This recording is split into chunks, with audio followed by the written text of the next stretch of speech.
Ooh, drama. What's up, peeps? Welcome back to the channel. Hope you're sipping on some coffee or some water. We got some Collegiate Valorant drama around there and also around Red Bull and the Campus Clutch series. If you guys don't know, I don't follow the collegiate scene too often, although I've talked to a few collegiate players out there. Usually have some great stories, but for the Red Bull Campus Clutch, it's a Valorant series and it's a pretty darn big one. Of course, attached to a big name like Red Bull, it's a great chance for some prizes for students all around the world. And of course, colleges that we're talking about today here in the US, you can imagine if you go to college to be an esports player and a student as well. A lot of these players are on, partial scholarships. Some are actually on full scholarships for video games, and some just love to play games at all. It's a great chance to compete while still going to college for the same thing. And recently they've been called out for the upcoming qualifiers in the US, eventually for their nationals competition for the Red Bull Campus Clutch, which I believe also has a Worlds eventually too. It's a big deal for colleges across the US,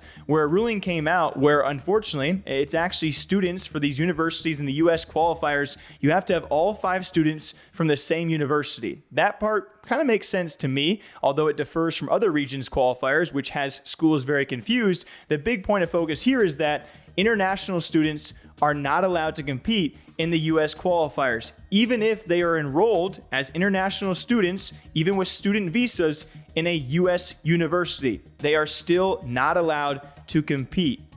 I don't understand. And I've actually spoken to Grumpy in the Valorant space. You guys should check him out. He is awesome. He is not a competitor, but he is actually a student on a student's visa, an international student, and he creates content on the side. TikTok, YouTube, all that. Had a great mid-air jump boost in Valorant, which was the first of its kind. And he does pretty well for himself as an international student on a student's visa here in the US. He's not allowed to monetize any of his content. And that in itself is like, what is going on here in America? That sucks. But he himself told me and other students that even if he's on a student's visa and can't monetize his content or his streams, he is actually allowed to do so in competitions or pageants or those style of things. He is still allowed to compete for prize money if he does so choose. And so I've spoken to a few of these colleges, and a lot of them are quite confused why Red Bull would make this ruling in the first place, because from what we believe, unless they communicate otherwise, which we're still waiting for updates, hopefully they can give us some sort of clarification or do the right thing. But apparently, international students, despite having student visas, can't compete in the U.S. qualifiers, even though they go to U.S. schools. And that does mean that a lot of the top U.S. schools, there's a lot of them with international students, won't be able to field those guys on the rosters, which means it's probably going to go to Northwood, who is a very well-known, very competitive college. There are a few programs out there that are super solid, even recruiting former pro players to their programs, but Northwood is very good.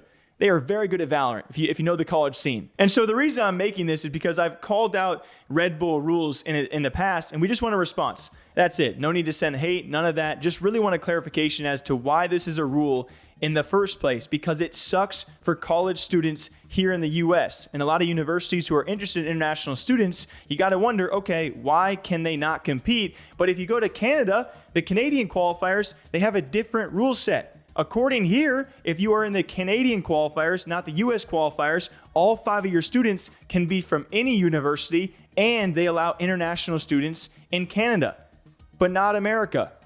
And I'm pretty sure there's probably some deeper governmental thing maybe we don't know about. I hope that's the case, but that should probably be communicated to these organizations and these universities. So that's the Collegiate Valorant drama. I don't know. I just feel for these kids, especially if you're coming to America to attend a college and to also game, whether it's on a partial scholarship or a full, and then all of a sudden one of the biggest competitions of the year come around and you can't compete.